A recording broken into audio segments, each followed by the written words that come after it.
નમસ્તે બાળ મિત્રો, શ્રી ગગજીભાઈજી સુતરિયા પ્રાથમિક શાળા દ્વારા ઓનલાઈન અભ્યાસમાં હું આપ સૌનું સ્વાગત કરું છું. આજે આપણે ભણીશું પાઠ 12 હાઈસ્કૂલમાં, જેમના લેખક છે ગાંધીજી, તેનો ભાગ 2. ભાગ 1માં આપણે ગાંધીજીનો પરિચય, ગાંધીજીનો કયા સમયે વિવાહ થયો હતો અને ગાંધીજી છે એને શાળામાં કઈ રીતે વિવાહના લીધે નુકસાન થયું હતું અને એને ક્યારે ઠપકો મળ્યો હતો ત્યાં સુધી આપણે જોયું હતું. ત્યાંથી હવે આપણે આગળ જોઈએ. છેલ્લે ગાંધીજીએ લખ્યું હતું કે એ સમયે ગાંધીજી એવું વિચારતા કે કસરત અને ભણવાને કોઈ લેવા દેવા નથી, એટલે તેમને કસરતમાં રસ ન હતો. ત્યાં સુધી આપણે જોયું હતું. હવે આગળ જોઈએ. છતાં કસરતમાં ન જવાથી મને નુકસાન ન થયું એમ મારે જણાવવું જોઈએ. તેનું કારણ એ છે કે પુસ્તકોમાં ખુલ્લી હવા, ખાવા ફરવા જવાની ભલામણ વાંચેલી તે મને ગમેલી ને તેથી હાઈસ્કૂલના ઉપલા ધોરણોથી જ ફરવા જવાની ટેવ મને પડી હતી. તે છેવટ લગી રહી. ફરવું એ પણ વ્યાયામ તો છે જ, તેથી મારું શરીર પ્રમાણમાં કસાયેલું બન્યું. અહીંયા ગાંધીજી કહે છે કે કસરત કરવી મને ન ગમતી એ સમયે, પણ એ કસરત નથી કરી એના લીધે મને નુકસાન નથી થયું એ હું તમને કહું છું. કેમ કે ગાંધીજીએ ક્યાંક પુસ્તકમાં વાંચેલું કે ખુલ્લી હવા ખાવી અથવા તો દરરોજ થોડુંક ફરવા જવું, એટલે કે ચાલવા જવું, અને એ ભલામણ છે એ ગાંધીજીને ગમેલી. એટલે હાઈસ્કૂલના ઉપલા ધોરણથી જ તેને બહાર ચાલવા જવાની અથવા તો થોડીક વાર ટહેલવા જવાની આદત હતી અને તેના લીધે જ ગાંધીજીનું શરીર છે એ પ્રમાણમાં કસાયેલું હતું. અણગમાનું બીજું કારણ પિતાજીની સેવા કરવાની તીવ્ર ઈચ્છા હતું. નિશાળ બંધ થાય કે તરત ઘેર પહોંચી સેવામાં પડી જતો. જ્યારે કસરત ફરજિયાત થઈ ત્યારે આ સેવામાં વિઘ્ન પડ્યું. પિતાજીની સેવા કરવાને ખાતર કસરતની માફી મળવી જોઈએ એવી વિનંતી કરી, પણ ગીમી સાહેબ શાના માફી આપે. એક શનિવારે નિશાળ સવારની હતી. સાંજે 4 વાગ્યે કસરતમાં જવાનું હતું. મારી પાસે ઘડિયાળ નહોતી. આકાશમાં વાદળા હતા, તેથી વખતની કંઈ ખબર ન રહી. વાદળાથી હું છેતરાયો. કસરતમાં પહોંચું ત્યાં તો બધા જતા રહ્યા હતા. બીજે દિવસે ગીમી સાહેબે હાજરી તપાસી તો હું ગેરહાજર નીકળ્યો. મને કારણ પૂછ્યું તો મેં તો જે હતું તે કારણ બતાવ્યું. તેમણે તે સાચું ન માન્યું ને મારો 1 આનો કે 2 આના કેટલો એ બરાબર યાદ નથી એ દંડ થયો. હું ખોટો ઠર્યો. મને અતિશય દુઃખ થયું. હું ખોટો નથી એ કેમ સિદ્ધ કરું? કશો ઉપાય ન રહ્યો. મનમાં ને મનમાં સમસમી રહ્યો. રોયો. સમજ્યો કે સાચું બોલનારે ને સાચું કરનારે ગાફેલ પણ ન રહેવું જોઈએ. આવી ગફલત મારા ભણતરના સમયમાં આ પહેલી અને છેલ્લી હતી. મને ઝાખું સ્મરણ છે કે છેવટે હું એ દંડ માફ કરાવી શક્યો હતો. અહીંયા ગાંધીજી કહે છે કે કસરતનો અણગમો હતો. એનું બીજું કારણ એ પણ હતું કે હું મારા પિતાજીની સેવા કરવા માંગતો હતો. શાળાએથી છૂટી અને હું તરત મારા પિતાજીની સેવામાં લાગી જતો. હવે જ્યારથી કસરત ફરજિયાત થઈ ત્યારથી ગાંધીજીની જે પિતાજીની સેવા કરવાની ટેવ હતી એમાં વિઘ્ન પડ્યું હતું. હવે એવામાં એક શનિવારે શાળામાં જવાનો સમય સવારનો હતો અને કસરતમાં જવાનો સમય સાંજે 4 વાગ્યાનો હતો. ગાંધીજી એવું કહે છે કે ત્યારે મારી પાસે ઘડિયાળ ન હતી અને આકાશમાં વાદળા હતા. આ તમને બધાને ખબર હોય તો તમારા દાદા દાદીઓ છે એ સૂરજ ક્યાં પહોંચ્યો છે એના આધારે ઘડિયાળનો સમય કહી દે કે ભાઈ એ પોતાની એક્ઝેક્ટ માથે જ્યારે સૂરજ આવે ત્યારે બપોરના 12 વાગ્યા હોય. ઢળતો સૂરજ હોય તો એ બપોર પછીના જેટલા વાગ્યા હોય એ કહી શકે, અને ઉગતો સૂરજ હોય તો એ કેટલા વાગ્યા છે, એ સવારના કેટલા વાગ્યા છે એ કહી શકે. તો અહીંયા ગાંધીજી કહે છે કે આકાશમાં એ સમયે વાદળા હતા એટલે મને સમયની ખબર ન રહી. હું જ્યારે કસરતમાં પહોંચ્યો ત્યારે બાળકો કસરત કરી અને પાછા જતા રહ્યા હતા. ગીમી સાહેબે, એટલે કે એના સાહેબનું નામ છે, એને બીજે દિવસે હાજરી તપાસી ત્યારે ગાંધીજી છે એ ગેરહાજર ગણાયા. એટલે એને એ ગાંધીજીને પૂછ્યું, સાહેબે ગાંધીજીને પૂછ્યું કે તું કેમ ગેરહાજર રહ્યો? ત્યારે ગાંધીજીએ જે કારણ હતું એ સાચે સાચું કહ્યું કે મારી પાસે ઘડિયાળ નહોતી અને આકાશમાં વાદળા હોવાથી સમયની મને ખબર પડી નહીં. પણ સાહેબે એ કારણ સાચું માન્યું નહીં અને તેને 1 આનો કે 2 આના જેટલો દંડ થયો. હવે અહીંયા ગાંધીજી કહે છે કે મને ખૂબ દુઃખ થયું, હું ખોટો નહોતો પણ હું સાચો છું એ સાબિત કઈ રીતે કરવું? અને કંઈ ઉપાય નહોતો અને મનમાં ને મનમાં સમસમી રહ્યો, એટલે કે દુઃખી થયો.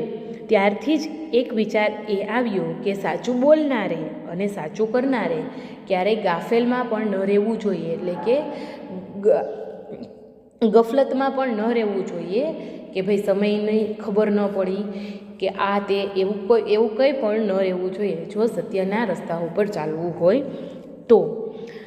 એ અહીંયા ગાંધીજી કહે છે કે આ ગફલત એટલે કે આ માહિતી મારા ભણતરમાં પહેલી અને છેલ્લી વખતની હતી. અહીંયા ગાંધીજી કહે છે કે મને એવું થોડું થોડું યાદ છે કે અંતે હું એ દંડ માફ કરાવી શક્યો હતો. કસરતમાંથી તો મુક્તિ મેળવી જ નિશાળના સમય પછી પોતે મારી હાજરી પોતાની સેવાના અર્થે ઈચ્છે છે એવો પિતાશ્રીનો કાગળ હેડમાસ્તરને મળવાથી મુક્તિ મળી. અહીંયા ગાંધીજીએ પોતે કસરતમાંથી તો મુક્તિ મેળવી જ લીધી. નિશાળના સમય પછી પોતે મારી હાજરી પોતાની સેવા અર્થે ઈચ્છે છે એવો તેના પિતાજીએ તેના હેડમાસ્તરને કાગળ લખી દીધો, એટલે તેને કસરતમાંથી મુક્તિ મળી. એટલે કે ગાંધીજીના પિતાજીએ એવું લખી આપ્યું કે એ ગાંધીજી છે એ શાળામાંથી છૂટે પછી એને મારી સેવા કરવા માટે તમે છૂટો કરો, એટલે એને કસરતમાં ન બોલાવો, આવો કાગળ લખ્યો, એટલે એમને કસરતમાંથી મુક્તિ મળી ગઈ. ત્યાર પછી વ્યાયામને બદલે ફરવાનું રાખ્યું. તેથી શરીરને વ્યાયામ ન કરાવ્યાની ભૂલને સારું કદાચ મારે સજા નથી ભોગવવી પડી, પણ બીજી એક ભૂલની સજા હું આજ લગી ભોગવી રહ્યો છું. ભણતરમાં અક્ષર સારા લખવાની જરૂર નથી એવો ખોટો ખ્યાલ મારામાં ક્યાંથી આવ્યો એ હું જાણતો નથી, પણ છેક વિલાયત જતાં લગી એ રહ્યો.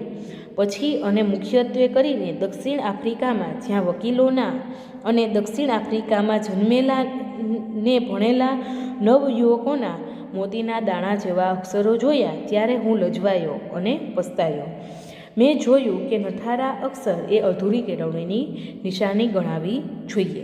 મેં મારા અક્ષર પાછળથી સુધારવા પ્રયત્ન કર્યો, પણ પાકે ઘડે કંઈ કાંઠા ચડે.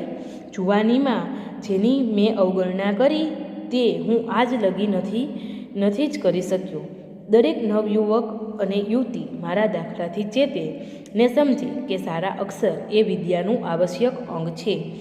સારા અક્ષર શીખવાને સારું ચિત્રકળા આવશ્યક છે. હું તો એવા અભિપ્રાય ઉપર પહોંચ્યો છું કે બાળકોને ચિત્રકળા પ્રથમ શીખવવી જોઈએ. જેમ પક્ષીઓ, વસ્તુઓ વગેરેને જોઈ બાળક તેને યાદ રાખી સહેજે ઓળખે છે, તેમજ અક્ષર ઓળખતા શીખે ને જ્યારે ચિત્રકળા શીખી ચિત્રો વગેરે કાઢતા શીખે ત્યારે અક્ષર કાઢતા શીખે તો તેના અક્ષર છાપેલ જેવા થાય. અહીંયા ગાંધીજી કહે છે કે કસરતમાંથી મુક્તિ મેળવી એટલે વ્યાયામના બદલે મેં ફરવાનું ચાલુ રાખ્યું. તેના લીધે મેં કસરત નથી કરી એની ભૂલની સજા મેં ક્યારેય ભોગવી નથી. પણ બીજી એક એવી ભૂલ છે કે જેની સજા હું આજ સુધી ભોગવી રહ્યો છું. લેખકના મનમાં, ગાંધીજીના મનમાં ત્યારે એવો ખ્યાલ હતો કે ભણતરમાં સારા અક્ષર લખવાની કોઈ જરૂર હોતી નથી. અહીંયા ગાંધીજી કહે છે કે એવો ખ્યાલ મારા મનમાં ક્યાંથી આવ્યો એ મને ખબર નથી, પણ એ જે મારી ભૂલ હતી એની સજા હું આજ સુધી ભોગવું છું. બાળકો, તમને બધાને ખબર જ હશે કે ગાંધીજીના અક્ષર છે એ ખૂબ ખરાબ થાય છે અને અહીંયા અત્યારે તે આપણે કોઈના અક્ષર ખરાબ જોઈએ તો ત્યારે આપણે કહેતા હોઈએ છીએ કે તારા કરતાં તો ગાંધીજી સારું લખતા, એટલે કે તેના અક્ષરો ખૂબ ખરાબ હતા અને એ છેલ્લે સુધી ખરાબ રહ્યા. પણ એવો ખ્યાલ એને ક્યારેય આવ્યો નહીં. છેક વિલાયત ગયા અને ખાસ કરીને દક્ષિણ આફ્રિકામાં એને વકીલાતની ભણતર ભણ્યું ત્યારે વકીલો અને ખાસ તો ત્યાં જ જન્મેલા અને ભણેલા જે યુવકો હતા તેના મોતીના દાણા જેવા અક્ષરો જોઈ અને ગાંધીજી છે એ લજવાણા, એટલે કે થોડીક એને શરમ આવી પોતાના અક્ષરો માટે. પાછળથી એમને અક્ષરો સુધારવા પ્રયત્ન કર્યા પણ કાંઈ પાકે ઘડે કાંઠા ન ચડે, એટલે નાનપણથી જ અક્ષરો સુધારવા પ્રયત્ન કરવો જોઈએ. બાળકો, તમારા પણ જો કોઈના અક્ષર ખરાબ થતા હોય તો તમે અત્યારથી અક્ષરો સુધારવા પ્રયત્ન કરો તો તમે એ અક્ષરો સુધારી શકો. નહીંતર પછી જ્યારે તમે મોટા થઈ જાઓ અને સુધારવા પ્રયત્ન કરો તો એ અક્ષરો સુધરે નહીં. અહીંયા ગાંધીજી પણ એવું જ કહે છે કે નવયુવક અને યુવતીઓએ ગાંધીજીના દાખલાથી ચેતવું જોઈએ. અને બીજું ગાંધીજી એ કહે છે કે સારા અક્ષર શીખવાને બદલે સારું ચિત્રકામ શીખવું જોઈએ. ચિત્ર સારું આવડે તો અક્ષરો સારા નીકળે, એવું અહીં ગાંધીજી કહેવા માંગે છે. આ કાળના વિદ્યાભ્યાસના બીજા 2 સ્મરણ નોંધવા લાયક છે. વિવાહને લીધે 1 વર્ષ ભાંગ્યું તે બચાવી લેવાનો બીજા ધોરણમાં માસ્તરે મારી પાસે વિચાર કરાવ્યો. મહેનતુ વિદ્યાર્થીને એમ કરવાની રજા ત્યારે તો મળતી. આથી 3જા ધોરણમાં હું 6 માસ રહ્યો ને ઉનાળાની રજા પહેલાંની પરીક્ષા પછી મને 4થા ધોરણમાં મૂક્યો. અહીંથી કેટલુંક શિક્ષણ અંગ્રેજી મારફતે શરૂ થાય. મને કશી સમજ ન પડે. ભૂમિતિ પણ 4થા ધોરણમાં શરૂ થાય. હું તેમાં પાછળ તો હતો જ ને વળી એ મુદલ ન સમજાય. ભૂમિતિ શિક્ષક સમજાવવામાં સારા હતા પણ મને કંઈ ગેડ જ ન બેસે. હું ઘણી વેળા નિરાશ થતો. કોઈ વેળા એમ થાય કે 2 ધોરણ 1 વર્ષમાં કરવાનું છોડી હું 3જા ધોરણમાં ચાલ્યો જાઉં.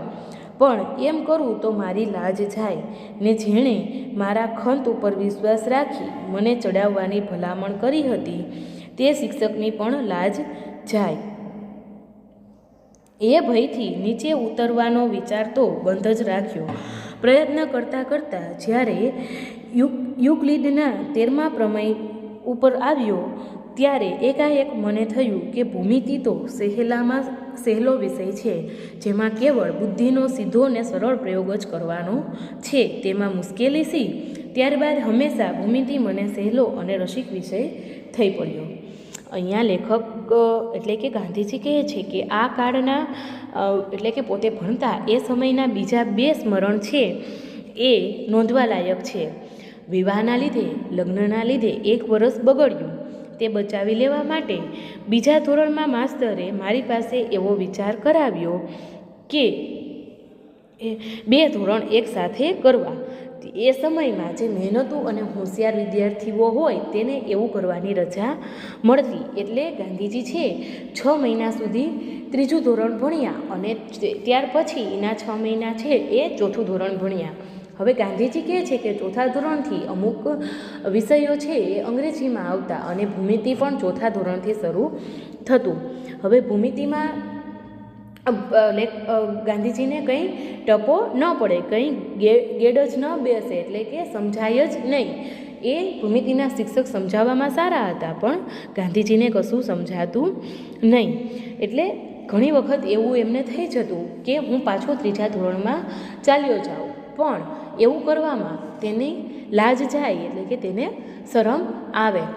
અને જો એ એવું કરે તો એની મહેનત ઉપર વિશ્વાસ રાખી અને એને ઉપરના ધોરણમાં ચડાવવાની જે શિક્ષકે ભલામણ કરી હોય એ શિક્ષકની પણ આબરૂ જાય. એટલે પાછા વળવાનું તો તેને વિચાર જ માંડી વાળ્યો.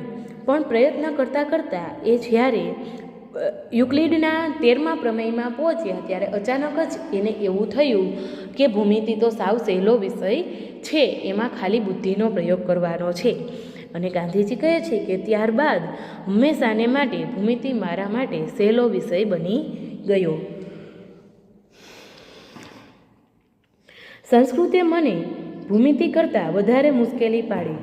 ભૂમિતિમાં ગોખવાનું તો કંઈ જ ન મળે ત્યારે સંસ્કૃતમાં તો મારી દૃષ્ટિએ બધું ગોખવાનું જ રહ્યું. આ વિષય પણ 4થા ધોરણથી શરૂ થયેલો. 6ઠ્ઠા ધોરણમાં હું હાર્યો. સંસ્કૃત શિક્ષક બહુ સખત હતા. વિદ્યાર્થીઓને ઘણું શીખવવાનો લોભ રાખતા. સંસ્કૃત વર્ગ ને ફારસી વર્ગ વચ્ચે એક જાતની હરીફાઈ હતી. ફારસી શીખવનાર મૌલવી નરમ હતા. વિદ્યાર્થીઓ માહે માહે વાત કરે કે ફારસી તો બહુ સહેલું છે ને ફારસી શિક્ષક બહુ ભલા છે. વિદ્યાર્થી જેટલું કરે તેટલાથી તે નિભાવી લે છે. હું પણ સહેલું છે એમ સાંભળીને લોભાયો અને એક દિવસ ફારસીના વર્ગમાં જઈ બેઠો. સંસ્કૃત શિક્ષકને દુઃખ થયું. તેમણે મને બોલાવ્યો. તું કોનો દીકરો છે એ તો સમજ. તારા ધર્મની ભાષા તું નહીં શીખે? તને જે મુશ્કેલી હોય તે મને બતાવ. હું તો બધા વિદ્યાર્થીઓને સરસ સંસ્કૃત શીખવવા ઈચ્છું છું. આગળ જતાં તો તેમાં રસના ઘૂંટડા પીવાના છે. તારે એમ હારવું ન જોઈએ. તું ફરી મારા વર્ગમાં બેસ. હું શરમાયો. શિક્ષકના પ્રેમની અવગણના ન કરી શક્યો. આજે મારો આત્મા કૃષ્ણશંકર માસ્તરનો ઉપકાર માને છે, કેમ કે જેટલું સંસ્કૃત હું તે વેળા શીખ્યો તેટલું પણ ન શીખ્યો હોત તો આજે મારાથી સંસ્કૃત શાસ્ત્રોમાં રસ લઈ શકાય છે તે ન લઈ શકાત. મને તો એ પશ્ચાતાપ થાય છે કે હું સંસ્કૃત વધારે ન શીખી શક્યો, કેમ કે પાછળથી હું સમજ્યો કે કોઈ પણ હિન્દુ બાળકે સંસ્કૃતના સરસ અભ્યાસ વિના ન જ રહેવું જોઈએ. એટલે અહીં ભૂમિતિ તો ગાંધીજીને સહેલું લાગવા માંડ્યું, પણ એનાથી પણ વધારે અઘરું છે તેને સંસ્કૃત લાગતું. ભૂમિતિ કરતાં પણ વધારે મુશ્કેલી સંસ્કૃતમાં પડતી. ગાંધીજી કહે છે કે ભૂમિતિમાં તો કંઈ ગોખવું ન પડે, પણ સંસ્કૃતમાં તો ગોખવા સિવાય બીજું કંઈ મળે જ નહીં. અને સંસ્કૃત વિષય પણ ચોથા ધોરણથી જ શરૂ થતો. એ ચોથું અને પાંચમું ભણ્યા, પણ છઠ્ઠા ધોરણમાં ગાંધીજી સંસ્કૃતમાં હારી ગયા. સંસ્કૃતના શિક્ષક છે એ બહુ સખત એટલે કે કડક હતા. એ વિદ્યાર્થીઓને ઘણું બધું સંસ્કૃત શીખવવાનો લોભ રાખતા. અને સંસ્કૃત વર્ગ અને ફારસી વર્ગ બે વર્ગ ચાલતા હોય. એમાંથી બાળકને જેમાં શીખવું હોય એમાં જઈ શકે. ફારસી શીખવું હોય તો ફારસીમાં અને સંસ્કૃત શીખવું હોય તો સંસ્કૃતમાં. એટલે જે ફારસી શીખવનાર શિક્ષક હતા એ ખૂબ નરમ હતા. બાળકો અંદર વાતો કરે કે ફારસી તો ખૂબ સહેલો વિષય છે અને ફારસીના જે શિક્ષક છે એ પણ ખૂબ ભલા છે. વિદ્યાર્થી જેટલું કરે એટલામાં તે ચલાવી લે, વધારે કરવાનું કંઈ કહે નહીં. એટલે એ સહેલું છે એવું સાંભળી અને ગાંધીજી પણ લલચાણા અને એ ફારસીના વર્ગમાં જઈને બેઠા. સંસ્કૃતના શિક્ષકને ખૂબ દુઃખ થયું.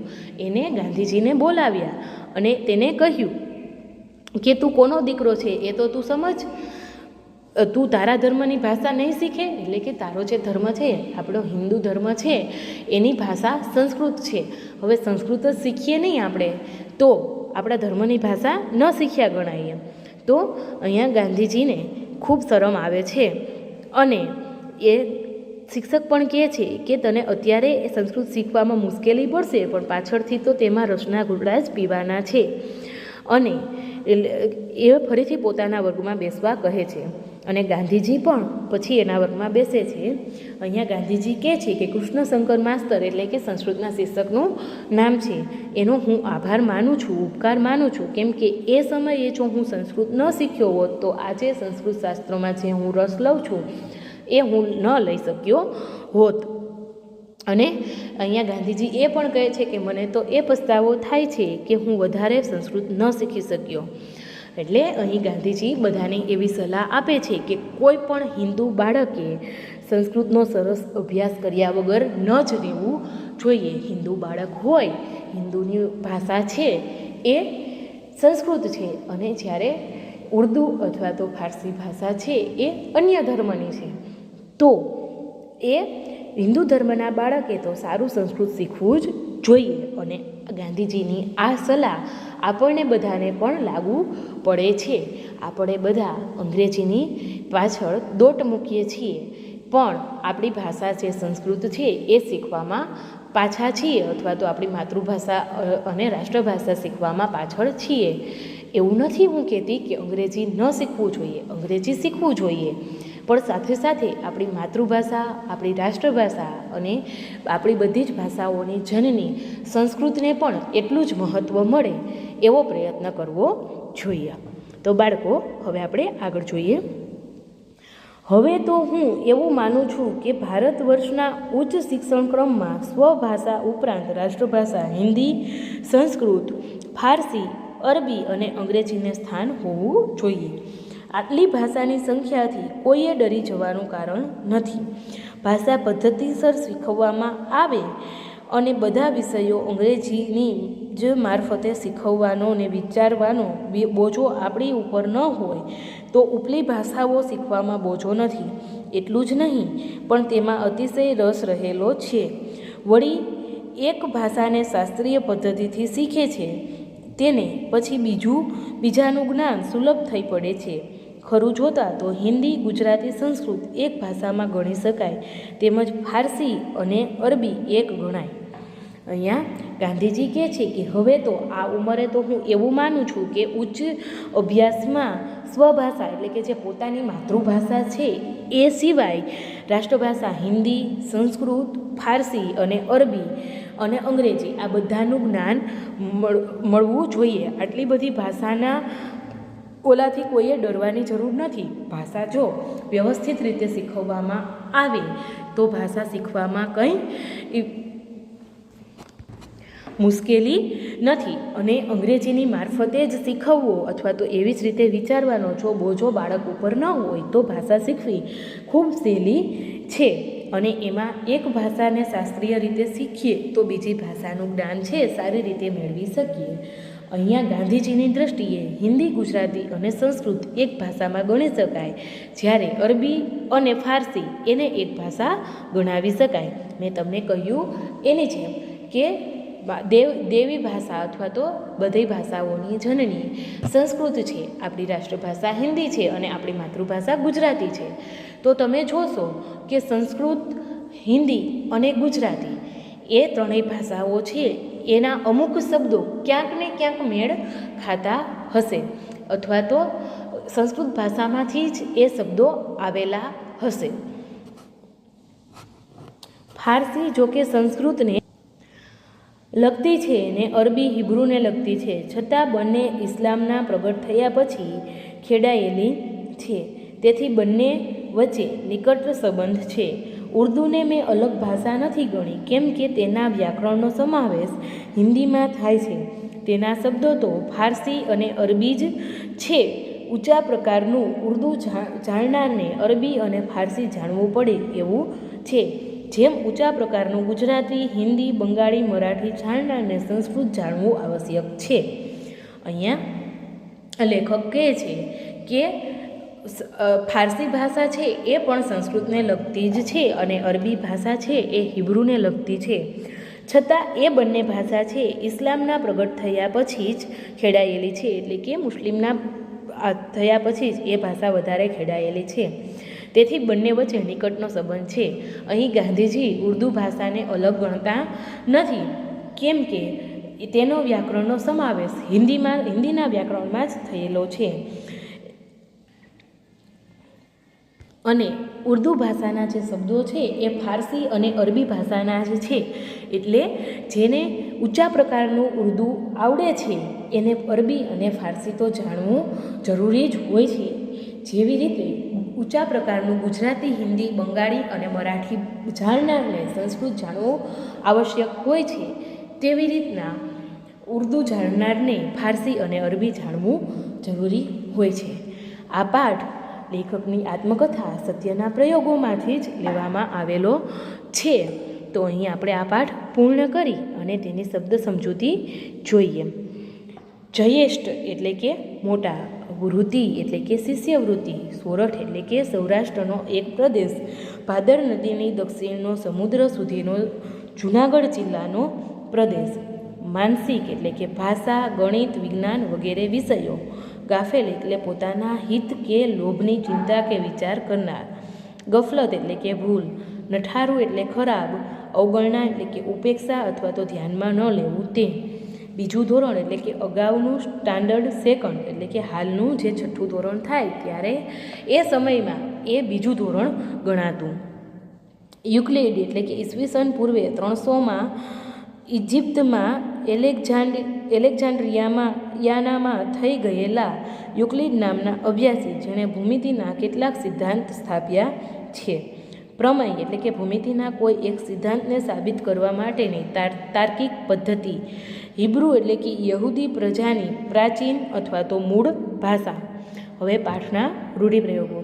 પાકા ઘડે કાંઠા ન ચડે એટલે કે યોગ્ય સમયે જે કરવાનું હોય એ ન કરીએ તો પછી પ્રયત્ન વ્યર્થ નીવડે. ત્યાર પછી લાજ જવી એટલે કે આબરૂ જવી, અને ગેડ બેસવી એટલે કે મનમાં ગોઠવાવું, મનમાં સમસમી રહેવું એટલે કે ધૂંધવાઈ ઉઠવું. તો બાળકો, આજે આ પાઠ અહીંયા આપણે પૂર્ણ કરીએ છીએ. ફરી મળીશું, ત્યાં સુધી આવજો.